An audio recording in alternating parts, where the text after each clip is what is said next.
The woman stared at the crumpled $18 in her hand, as if it were the last bridge between her and disaster. 10 minutes later, 5 black SUVs would stop outside a small-town diner because of a choice a struggling single dad made that nobody else even noticed. But on that cold Thursday afternoon in Ohio, nobody was looking at him. They were too busy looking away from her. The lunch crowd at Miller's Diner had begun to thin out. Coffee cups clinked softly against saucers. A waitress wiped down a booth near the window while country music drifted from an old speaker above the pie display. Ethan Walker sat alone near the back, nursing a refill he probably couldn't afford. His faded work jacket hung over the booth beside him. Outside, his aging Ford pickup truck sat beneath a gray sky that threatened rain. Across the table lay an overdue utility bill and a school field trip form for his 11-year-old daughter, Lily. He had exactly enough money left in his checking account to cover one of them, not both. Ethan rubbed a hand across his tired face. The mechanic shop where he worked had cut everyone's hours again. He wasn't angry about it. Life had taught him long ago that anger rarely fixed anything. Responsibility did. Across the diner, the bell above the entrance chimed. A woman stepped inside. She looked to be in her late 30s. Her coat was simple but elegant. Her hair was slightly windblown. There was something unusual about her posture. Not weakness, exhaustion. The kind carried by people who had spent too long solving problems for everyone except themselves.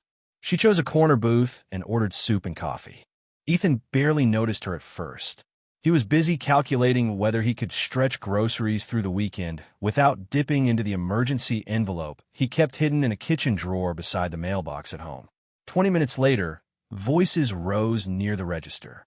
The woman stood there quietly while the young cashier looked increasingly uncomfortable. "I'm sorry, ma'am," the cashier said. "Your card keeps declining." The woman tried another card, then another. Same result.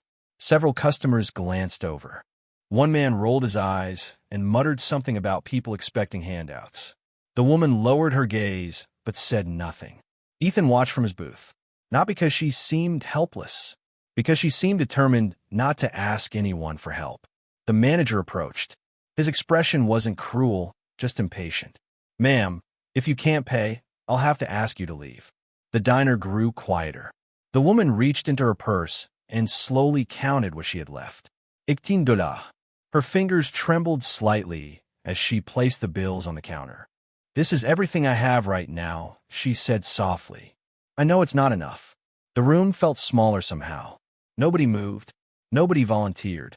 Ethan looked down at the field trip form beside his utility bill. Lily had talked about that trip for weeks. He could still hear her excitement in the school hallway the day she brought the permission slip home. Then he looked back at the woman. A few seconds passed. Quiet seconds. Important seconds. Ethan stood, picked up his worn wallet, and walked toward the register. "Add her meal to mine," he said calmly. The woman looked up, surprised. The manager hesitated. "Sir, are you sure?" Ethan smiled faintly. "Yeah, I'm sure." He handed over the money he had been saving for his own dinner. The woman opened her mouth as if to protest. Ethan gently shook his head. Sometimes people just need a little breathing room. For the first time, something changed in her expression. Not relief. Something deeper. Recognition. As if she had not expected kindness from a stranger.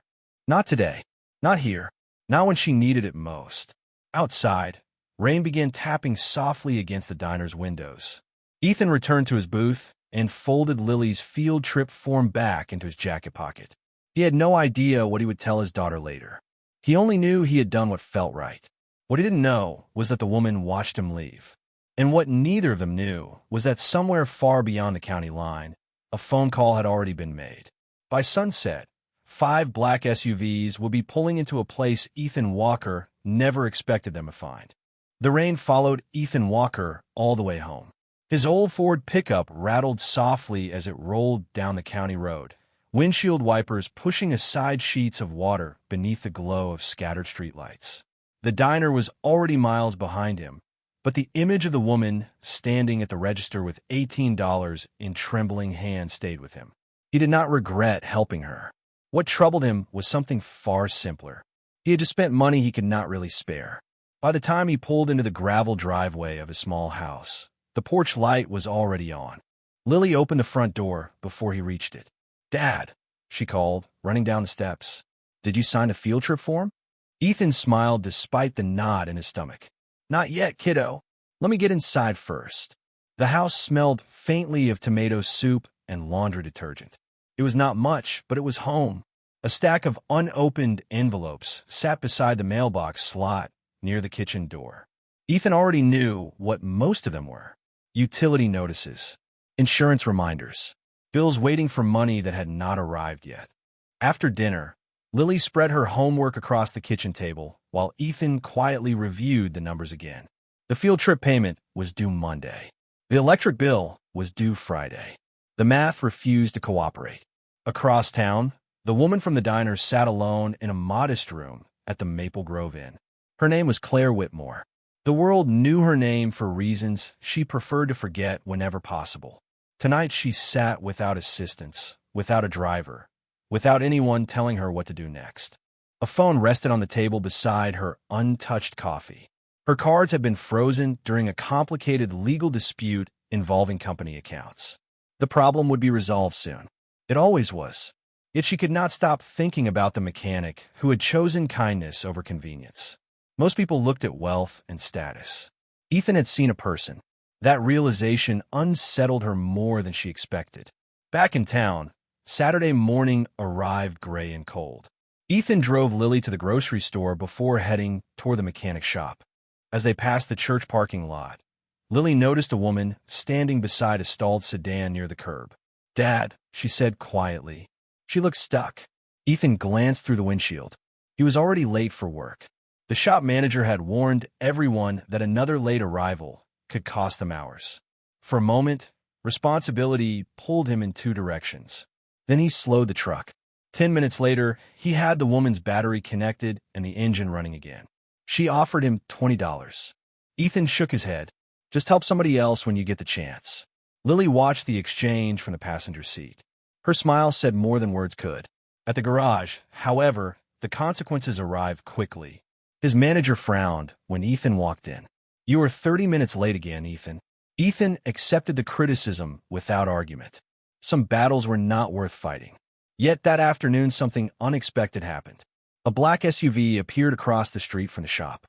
Then another. Ethan barely noticed them while replacing brake pads beneath a lifted pickup truck. But several coworkers did. They watched the vehicles with growing curiosity. The SUVs remained parked there for nearly an hour before driving away. Nobody knew why they had come. Nobody knew who they were looking for.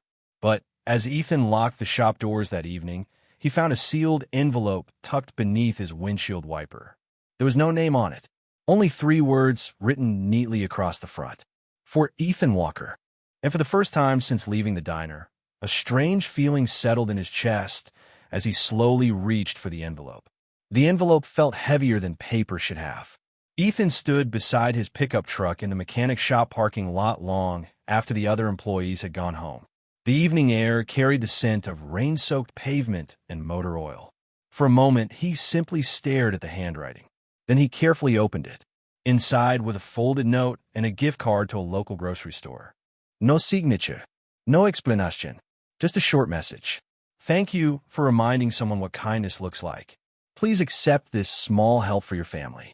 Ethan read the note twice. Then a third time. He glanced around the empty lot as if expecting someone to appear. Nobody did. The amount on the gift card was enough to cover groceries for nearly 2 weeks. His first instinct was discomfort. He had never helped people expecting something in return.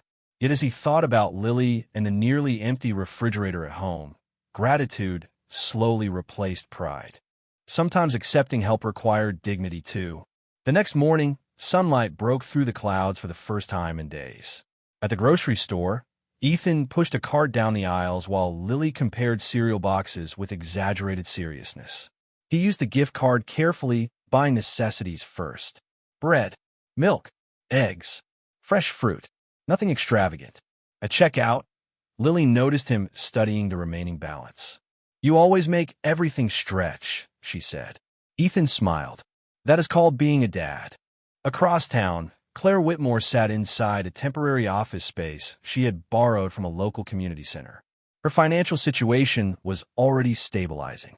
Lawyers had resolved part of the account dispute that had stranded her in town. She could have left that morning. Instead, she stayed. Not because she needed to, because she could not stop thinking about Ethan Walker. Through a private inquiry, she had learned enough to understand that he was exactly who he appeared to be. No hidden agenda. No expectation. Just a man carrying responsibility with quiet grace. That realization stayed with her. Later that afternoon, Claire visited the public library on Main Street. As she stepped inside, she spotted Ethan seated at a small table near the children's section. Lily sat beside him working on a school project. A younger boy at the neighboring table looked frustrated, staring at a broken model bridge. Ethan noticed immediately. "Want a hand?" he asked gently. The boy nodded.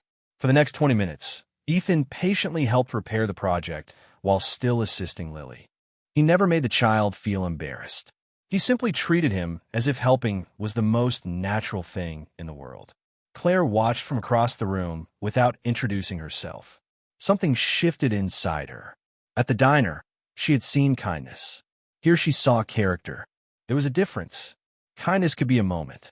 Character was a pattern. As the afternoon sun faded, another challenge arrived for Ethan. When he returned home, a bright notice was attached to his front door. The utility company required payment within 7 days or service interruptions could begin. Ethan quietly folded the notice and slipped it into a drawer before Lily could see it. He would find a solution somehow. He always did. What he did not know was that Claire had seen the notice too when she passed by his house later that evening. And for the first time, she found herself asking a question she had never expected. How many sacrifices had this man been making while asking nothing from anyone in return? The answer, she suspected, was far greater than she imagined. And the next morning, she decided she was finally going to speak to him face to face. The next morning arrived with the kind of clear blue sky that seemed almost unfair after so many difficult days. Ethan Walker was tightening a loose bolt beneath the hood of a customer's pickup truck when he noticed a familiar figure standing near the entrance of the garage. For a moment, he thought he was mistaken. Then the woman stepped closer. It was her, the stranger from the diner. Claire Whitmore offered a small smile. "I've been hoping to thank you properly." Ethan wiped his hands on a shop rag and stood. "You do not owe me anything." The answer came so naturally that it made Claire pause. Most people would have accepted gratitude. Some would have expected more. Ethan simply meant it. They talked for a few minutes beside the open garage bay while traffic rolled slowly along Main Street. Claire explained that her situation at the diner had been temporary. Ethan never asked for details. He never asked who she was. He only seemed relieved to know she was doing better. That surprised her more than she expected. Before leaving, Claire handed him a small paper bag from a local bakery. "At least let me bring breakfast for you and Lily." Ethan hesitated. Then he accepted with a grateful smile. It was the first time either of them felt the distance between strangers begin to shrink. That afternoon, Ethan picked Lily up from school. Children filled the school hallway with laughter and backpacks, while teachers guided students toward waiting parents. Lily immediately spotted the bakery bag on the passenger seat of the truck. "Somebody bought us cinnamon rolls?" she asked with delight. Ethan laughed softly. "Looks that way." During the drive home, he told her about seeing Claire again. Lily listened carefully. "She seems nice." Ethan nodded. "I think she has been through something difficult." Later that evening, another challenge arrived. Ethan opened the mailbox and found a second utility notice. The amount due had increased. He stared at the numbers beneath the porch light while Lily worked on homework inside. The pressure in his chest returned. He could solve other people's mechanical problems all day long. Solving his own financial situation felt much harder. The following afternoon, Claire stopped by the garage again. This time she arrived just as an elderly customer was struggling to understand an expensive repair estimate. The man looked embarrassed as he counted bills from an old wallet. Without making a show of it, Ethan quietly adjusted the labor charges and found a safe alternative repair that would keep the man's vehicle running. The customer left relieved. Claire watched the entire exchange. "You lost money on that job," she said after the man drove away. Ethan shrugged. He needed transportation to get to his doctor's appointments. Sometimes the right thing costs something. Claire fell silent. Another piece of the puzzle clicked into place. The more she observed him, the harder it became to explain his actions using ordinary logic. He was not generous when life was easy. He was generous when life was hard. That evening, after closing the garage, Ethan found Claire waiting beside her sedan. The engine would not start. He spent nearly an hour diagnosing the issue and repairing a damaged connection. When she asked what she owed him, he smiled and shook his head. Friends help friends. The word lingered between them. Friends. Claire drove away with unexpected warmth in her chest. Yet as she turned onto the highway, her phone rang. The caller was one of her senior executives. The legal dispute that had stranded her was finally ending. Powerful people were coming to town. Decisions were about to be made.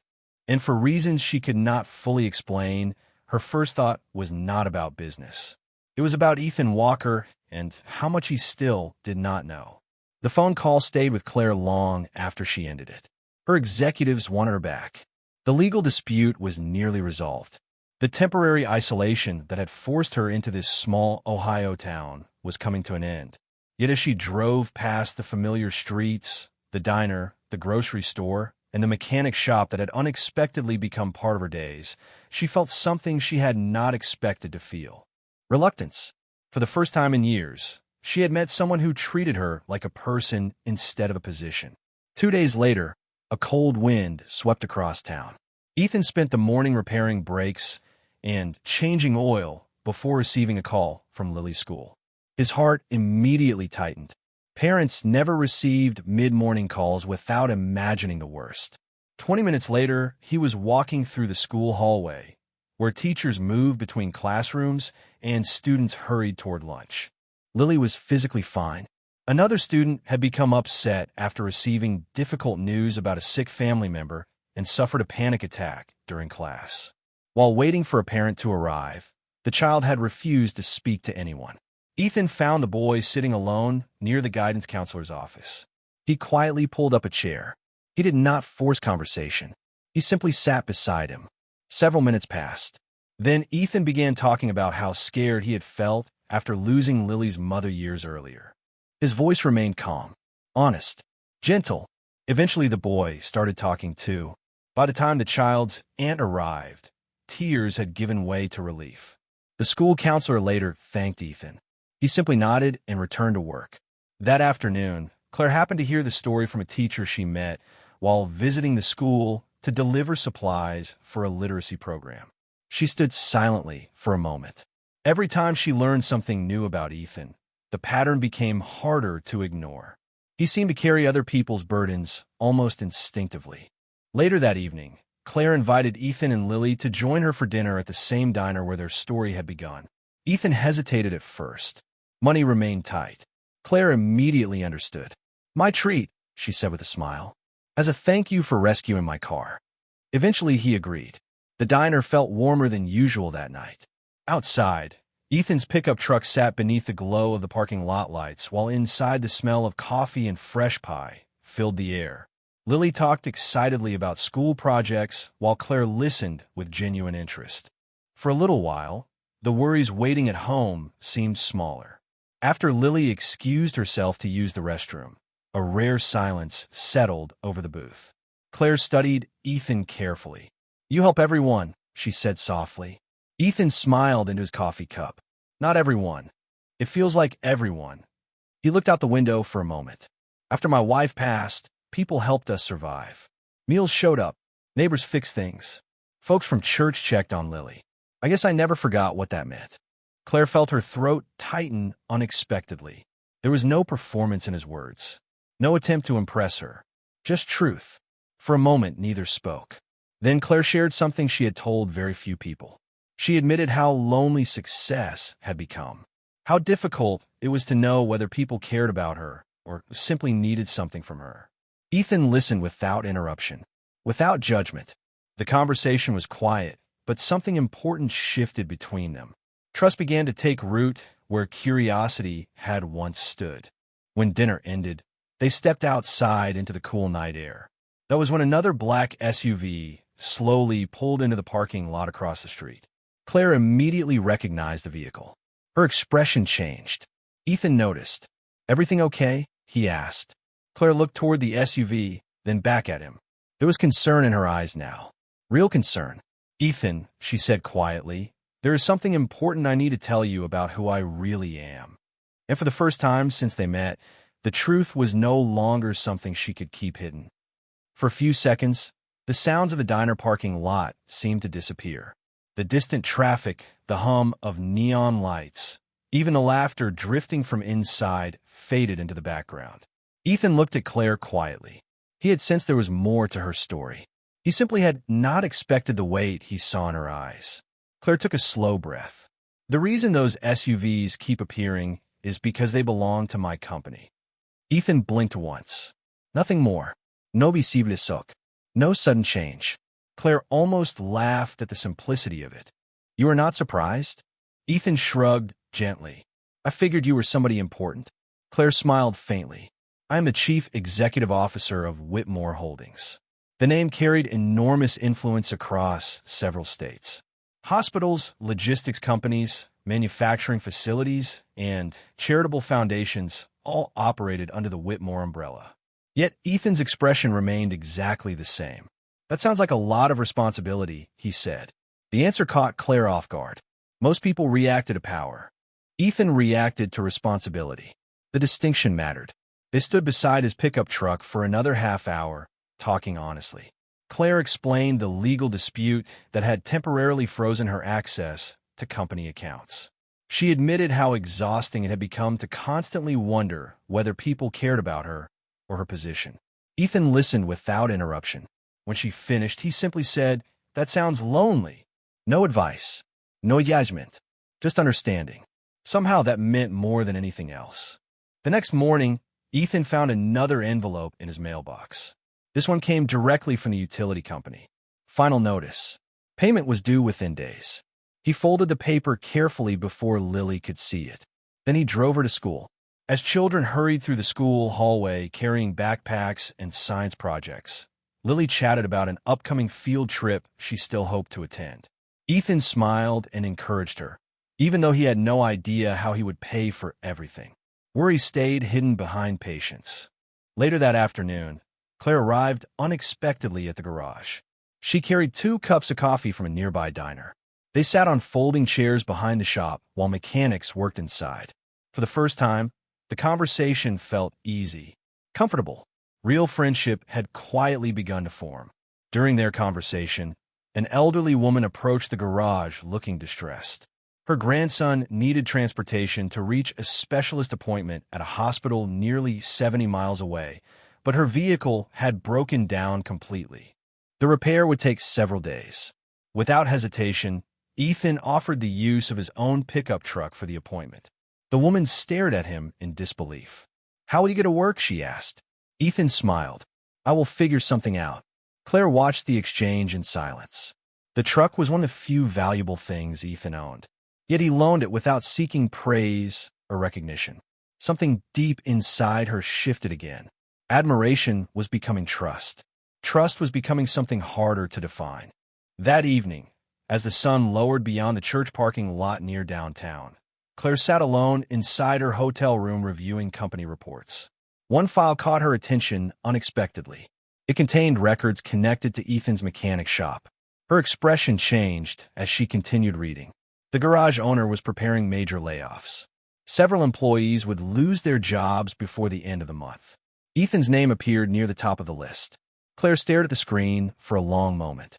The man who had spent weeks helping everyone around him was about to face a crisis he did not even know was coming. And for the first time, she realized she was no longer worried about a stranger. She was worried about Ethan.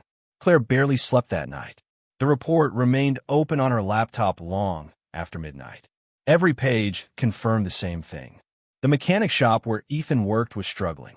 Revenue had fallen for months. The owner planned to eliminate positions before the next payroll cycle. Ethan, despite years of loyal work, was considered expendable simply because he earned slightly more than the newest employees. Claire closed the file and stared through the hotel window at the quiet town below. For the first time in years, a business problem felt personal. The next morning, Ethan arrived at the garage before sunrise. The air smelled of rain and cold asphalt. He unlocked the service bay and immediately noticed tension among the staff. Conversations stopped when he entered. By noon, everyone knew layoffs were coming. Nobody knew who would be affected. Ethan continued working without complaint, repairing a transmission on a customer's pickup truck while younger mechanics exchanged worried whispers nearby. During lunch, one of the newest employees admitted he was terrified of losing his position. He had a newborn baby at home and medical bills from a recent hospital stay. Ethan listened quietly. Then he spent part of his break helping the young mechanic improve a complicated repair procedure that could increase his value to the company. "You should know this," Ethan said. "It will help you." The younger man looked surprised. Most people protected their own position during difficult times. Ethan seemed focused on helping someone else keep theirs. Across town, Claire sat through a series of video meetings with executives who wanted her immediate return to corporate headquarters. The legal dispute was finally ending. Her absence was becoming difficult to justify, yet her thoughts repeatedly drifted back to the garage. By late afternoon, she found herself driving there again. She arrived just as employees were gathering around a bulletin board. The layoff list had been posted. Ethan read the paper quietly. No anger crossed his face. No protest. No viternis. Just a brief stillness. His name was there, effective in 2 weeks. Several co-workers immediately began apologizing. Ethan simply nodded and thanked them for their friendship. Then he returned to work. Claire stood frozen near her car. The sight hurt more than she expected. Later, she found him sitting alone on a bench behind the garage near a small church parking lot. The sun was beginning to set. "I heard," she said softly. Ethan smiled, though it did not quite reach his eyes. "These things happen." Claire sat beside him. "You are worried?" Ethan stared toward the horizon for a moment, mostly about Lily. The honesty in his voice carried more weight than any complaint could have. "She has already lost enough. I just want her to feel secure." Claire felt her heart tighten. Here was a man facing unemployment, overdue utility bills, and uncertainty, yet his first concern remained his daughter. For a long moment, neither spoke. Then Claire made a decision. "Let me help." Ethan looked at her kindly. "You already have. I mean really help." Ethan shook his head gently. "I cannot let friendship become obligation." The answer frustrated her and moved her at the same time. He was not refusing because of pride. He was protecting his dignity, protecting the balance between them. That evening, Claire returned to her hotel, carrying emotions she could no longer easily define. But before she could process them, another call arrived from headquarters. This one was different. During the final review of company records connected to the legal dispute, investigators had uncovered information involving one of Whitmore Holdings' largest regional contracts. The location attached to the discovery made Claire sit upright immediately.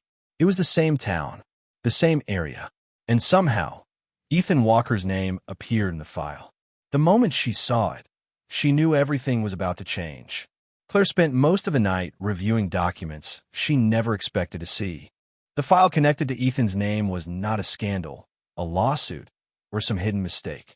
It was something far stranger. Nearly 3 years earlier, Whitmore Holdings had quietly funded a transportation assistance program through one of its charitable foundations. The program helped families reach distant medical appointments when they could not afford reliable transportation. Buried among hundreds of records was a report about a volunteer mechanic who had repeatedly repaired vehicles for struggling families at little or no cost. Again and again, the same name appeared: Ethan Walker. He had never applied for recognition, never requested reimbursement, never even responded to letters offering small grants. The foundation eventually assumed he was no longer participating. Claire stared at the records in silence. Long before she met him, he had already been helping people connected to her organization. The discovery should have brought comfort. Instead, it made what happened next even harder. The following morning, Ethan found a certified letter in his mailbox. The final utility deadline had arrived. If payment was not received within 48 hours, service interruptions could begin. He folded the notice carefully and placed it beside the others in a kitchen drawer. Lily was eating cereal nearby, talking excitedly about her upcoming school field trip. Ethan smiled and listened, hiding the growing weight in his chest. At the garage, another problem emerged. Because he would soon be laid off, several customers had already begun requesting service from other mechanics. Rumors spread quickly in small towns.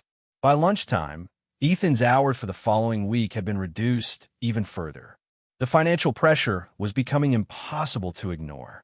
Yet when a stranded customer arrived needing urgent help to reach a hospital waiting room where her husband was recovering from surgery, Ethan still stayed late to repair her vehicle.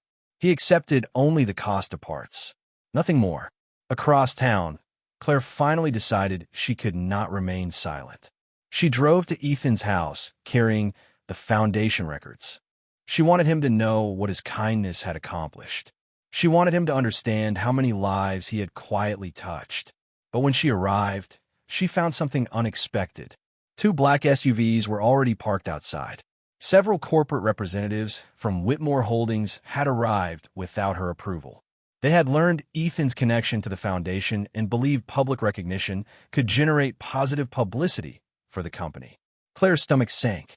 Through the front window, she watched one executive speaking enthusiastically while presenting forms and promotional materials. Ethan sat politely at the kitchen table, Lily nearby. The executive talked about interviews, media opportunities, and company campaigns. Everything Ethan hated. Claire entered just in time to hear him decline. "I did not help people to be featured in advertisements," he said calmly. The executive pushed harder. Ethan stood and quietly ended the meeting. The representatives left frustrated, but the damage had already been done. After they departed, Ethan looked at Claire differently. Not with anger. Worse, disappointment. "Did you send them?" he asked softly. Claire immediately shook her head. No, but uncertainty lingered between them. For the first time since they met, trust cracked. Ethan was too kind to accuse her. Claire cared too much to defend herself aggressively. Yet the connection they had built suddenly felt fragile. That evening, Claire sat alone in her hotel room, fighting tears she could not fully explain. She had wanted to honor Ethan. Instead, she may have become part of the very system that kept misunderstanding him. Meanwhile, Ethan sat on his porch watching the last light fade beyond the church parking lot across the road. The utility notice remained hidden inside. The layoff remained unavoidable. And now the friendship that had become unexpectedly important to both of them seemed to be slipping away. Then, just after sunset, a call came into Claire's phone. The board of directors had made a decision. 5 black SUVs would be arriving in town the next morning. This time, they were not coming for publicity. They were coming because someone at the highest level of Whitmore Holdings had finally read Ethan Walker's full story. And what they intended to do next would change everything. The next morning arrived quiet and cold. Ethan was standing on his porch with a mug of coffee when he heard engines approaching from the county road. Lily looked up from the kitchen window. 5 black SUVs turned into the driveway one after another and came to a stop beside his aging pickup truck. For a moment, neither of them moved. Ethan felt the familiar weight of uncertainty settle in his chest. After everything that had happened, he expected another misunderstanding, another complication. Across town, Claire was already on her way. She had spent the entire night fighting for one thing. Not publicity, not headlines, not corporate recognition. The truth. When Ethan stepped outside, several people emerged from the vehicles. Among them were members of the Whitmore Holdings board, foundation directors, and community partners connected to programs throughout the state. The lead director approached respectfully. "Mr. Walker, we would like to ask for a few minutes of your time." Ethan nodded politely. Within an hour, a small gathering had formed at the community center near the church parking lot where many town events were held. Word traveled quickly through small towns. Mechanics from the garage arrived. Teachers from Lily's school came. The elderly woman whose grandson needed transportation was there. Even the diner manager showed up after hearing about the unusual gathering. Ethan stood quietly near the back of the room, uncomfortable with attention. Claire entered moments later. Their eyes met briefly. The hurt from the previous day remained, but so did something deeper. Trust that had not completely disappeared. The board chairman stepped forward carrying a folder. Before anything else, he said, "There is something that needs to be corrected." The room grew still. He began reading records collected from years of community service reports, transportation assistance programs, repair requests, school referrals, and charitable foundation archives. Story after story emerged. Ethan repairing vehicles for families who could not afford repairs. Ethan helping elderly residents reach medical appointments. Ethan assisting struggling parents without charging labor costs. Ethan mentoring young mechanics. Ethan supporting children at school. Names filled page after page. Dates stretched back years. The chairman paused. Mr. Walker never requested reimbursement, never requested recognition. In several cases, he declined it. Murmurs spread through the room. Then the chairman opened a second folder. What surprised us most was discovering that many of the lives improved by our foundation programs were made possible because of one volunteer we never properly acknowledged. He looked directly at Ethan. That volunteer was you. The room went silent. Completely silent. Not because Ethan had become wealthy. Not because he possessed power. Because everyone suddenly saw the full picture. The mechanic they had overlooked. The man worried about utility bills. The father driving an old pickup truck. The friend who always seemed available when someone needed help. His quiet acts had touched hundreds of lives. Claire watched tears form in the eyes of people throughout the room. The elderly woman stood first, then the school counselor, then the diner manager. One by one, people shared stories Ethan himself barely remembered. The room that once knew fragments of his character now saw its entirety. Ethan lowered his gaze, visibly uncomfortable with praise. When he finally spoke, his voice remained calm. "I just did what people once did for me." The simplicity of the answer somehow made everything more powerful. Then Claire stepped forward. "And that," she said softly, "is exactly why this matters." She turned toward the audience. Most people spend their lives asking what they can gain. Ethan spent his asking what he could give. The emotion in her voice carried through the room.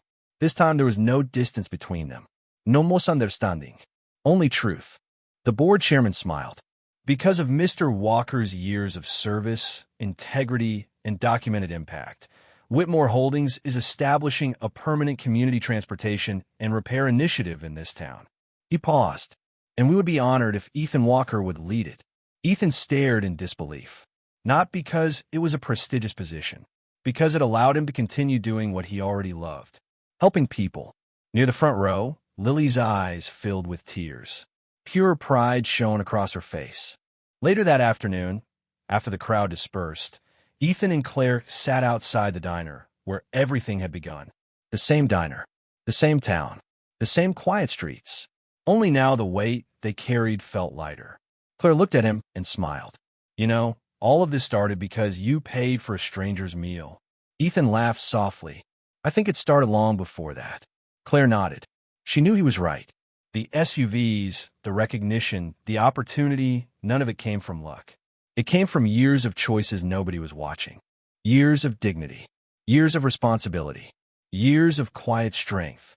As the sun began to set, Lily ran ahead toward Ethan's pickup truck, laughing. Ethan watched her for a moment before looking back at Claire. Neither needed to say much. Some truths were stronger in silence. And in that small Ohio town, surrounded by ordinary people and ordinary places, the greatest thing Ethan Walker received was not recognition. It was confirmation that kindness mattered, that dignity mattered, that the good we do in quiet places is never truly lost. Sometimes it simply waits for the right moment to come home.